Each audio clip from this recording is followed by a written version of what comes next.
I entered in 1985, and I entered in Montreal. Having worked on a native reserve really connected me to Marguerite Bourgeoys from the very beginning.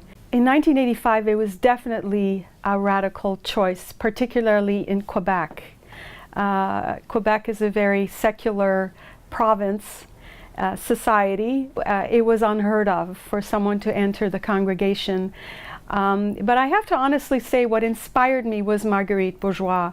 And it goes back to when I was 14 years old, when I was studying the history of Montreal. Now in the history books, very secular, it said that she gathered a company of women and started a school. I remember saying to myself, gee, if I were living in the 17th century, I would have been part of that company of women. And at that point, I didn't realize that the company of women was La Congregation de Notre-Dame. It was only years later when I started to explore the idea of becoming a sister that I made the connection. After my novitiate, I went to Toronto and worked in an inner city school there for a few years. And then from there, I was invited by my community to move to Ottawa, Canada, and taught again there.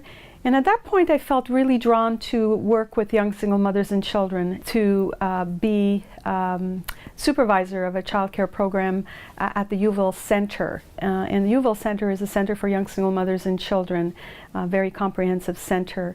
And I was there for 9 years, and I actually became director of the center.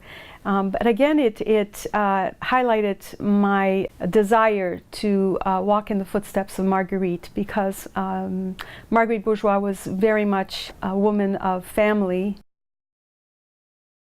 It is God's plan whether someone is called to the congregation or not.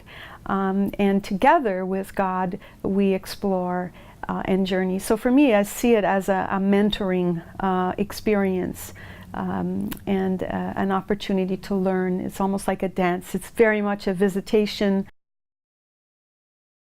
What informs my work, particularly as a counselor, is from a holistic perspective. I'm always very aware of the totality of the individual when I do counseling. I do cognitive work with clients, but that's not the only work. It's a lot of inner soul work.